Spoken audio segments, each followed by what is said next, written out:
Hello students, this is the next question given on a screen. Question कह रहा है which of the following property of a proton can change while it moves freely in a magnetic field and कह रहा है there can be more than one correct answer.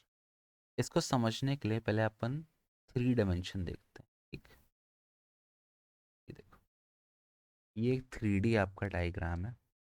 आपने पढ़ा है Fleming का लेफ्ट हैंड रूल. क्या बोलता है फ्लेमिंग का left hand rule? Stretch the 3 fingers of your left hand की 3 फिंगर्स को स्ट्रेच करना है in a mutually perpendicular direction to each other. ऐसे ये थंब, ये फोर्स दिखाता है, ये आपकी फर्स्ट फिंगर या इंडेक्स फिंगर ये मैग्नेटिक फील्ड दिखाती है, और ये मिडिल फिंगर करंट दिखाती है. ऐसे स्ट्रेच करना इन अ म्यूचुअली परपेंडिकुलर डायरेक्शन. तो अगर आप ध्यान से देखो, ये करंट दिखा रहा है और ये आपका फोर्स दिखा रहा है. तो फोर्स जो है, अगर आप करोगे तो ये अंगूठा जो है मेरा, ये मिडिल फिंगर को तो परपेंडिकुलर ही है ना अंगूठा.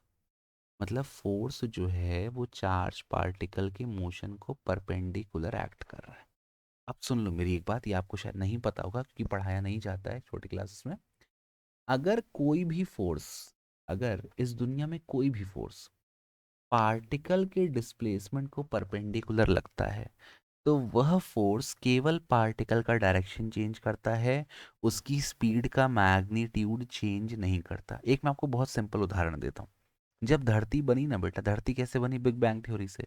पहले सारा मास एक मास में कंडेंस हो गया और फिर ये मास फट के फ्लावर हो गया. जैसे ये फटा तो जितने भी पार्टिकल्स सब अपनी रफ्तार से भागने से, अर्थ है ये अर्थ भाग रही है बहुत तेज. अर्थ भाग रही है इस तरफ, ठीक है, यहाँ अर्थ भाग रही है. इसी प्रकार से सन भी भाग रहा था. यहाँ पे आपका सन है, मान लो ये नीचे सन है, थोड़ा बड़ा कर देते हैं सन को, थोड़ा बड़ा है ना सन. ये आपका सन भी भाग रहा था, ये भी भाग रहा था, ये भाग रहा था ऐसे. अब क्या हुआ? ये अर्थ का डिस्प्लेसमेंट का डायरेक्शन है. अब जो अर्थ है वो सन के बाजू से निकली. जैसे बाजू से निकली तो भाई सन का मास बहुत ज़्यादा था. सन ने कौन सा फोर्स लगाया? Gravitational force. तो सन ने अर्थ को अपनी तरफ खींचना चाहा, ये ऐसा, ये खींचना चाहा, ठीक है, ऐसा खींचना चाहा. तो अब ये देखो, ये जो डायरेक्शन है ये direction of force applied by sun हो गया, लेकिन अर्थ तो ऐसे जा रही थी. तो फोर्स और डिस्प्लेसमेंट के बीच का एंगल क्या हो गया? 90 डिग्री. तो वही मैं कह रहा हूँ, अगर कभी भी कोई भी फोर्स, अगर वो डिस्प्लेसमेंट को परपेंडिकुलर लग रहा है तो वो केवल बॉडी का डायरेक्शन चेंज करेगा. तो क्या किया? सन ने अर्थ को अपनी तरफ खींचा, लेकिन क्योंकि फोर्स डिस्प्लेसमेंट को परपेंडिकुलर था, तो ये जो अर्थ है इसकी रफ्तार चेंज नहीं हुई, स्पीड चेंज नहीं हुई, इसका बस डायरेक्शन चेंज हो गया. और ये सर्कुलर पाथ में इस प्रकार गोल गोल घूमना सन के अराउंड चालू कर दिए.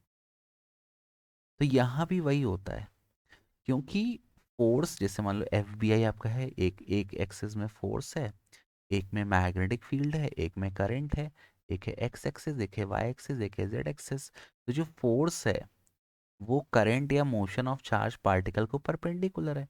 तो वो ना उसका मास चेंज करेगा, ना उसकी स्पीड चेंज करेगा. क्या चेंज करेगा? वेलोसिटी. क्यों? क्योंकि वेलोसिटी डिपेंड्स ऑन डायरेक्शन. अगर डायरेक्शन चेंज होगा तो वेलोसिटी चेंज होगी. और क्या चेंज करेगा? मोमेंटम, क्योंकि मोमेंटम का फॉर्मूला है mass into velocity. Velocity vector quantity है. तो वेक्टर क्वांटिटी के ऊपर आप पढ़ोगे क्लास 11 में, कैसे एरो लगा देते हैं, क्योंकि स्पीड को भी तो वी से डिनोट करते हैं. तो कोई बोल रहा है तुम तो स्पीड लिखे हो, हम कैसे माने तुम वेलोसिटी लिखे हो, हमको पागल समझो क्या? तो ऐसे आपको इसको वेलोसिटी मान के करना है, इस पे एरो लगा देना है. तो क्योंकि वेलोसिटी चेंज हो रही है तो मोमेंटम भी चेंज होगा, because momentum is product of mass and velocity. इसका ऑप्शन क्या होगा? Option C and option D are the correct answer.